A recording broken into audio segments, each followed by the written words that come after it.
गुलकार मलकू छा गए। कैदी नंबर 804 गाना गाकर पाकिस्तान समेत दुनिया भर में नए रिकॉर्ड कायम कर दिए। बड़े बड़े यूट्यूब म्यूजिकल चैनल्स को पीछे छोड़ दिया। बदलता है रंग आसमान कैसे कैसे। खैर ये तो शेर है, हम आपको कुछ और दिखाते हैं।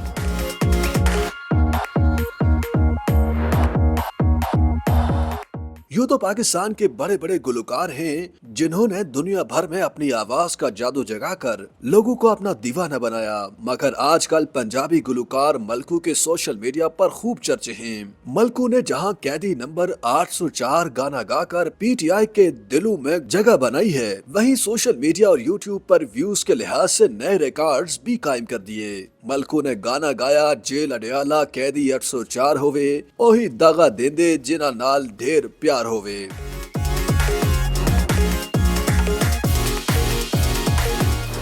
ये वही पंजाबी गाना है जो सोशल मीडिया पर टॉप ट्रेंड बना रहा।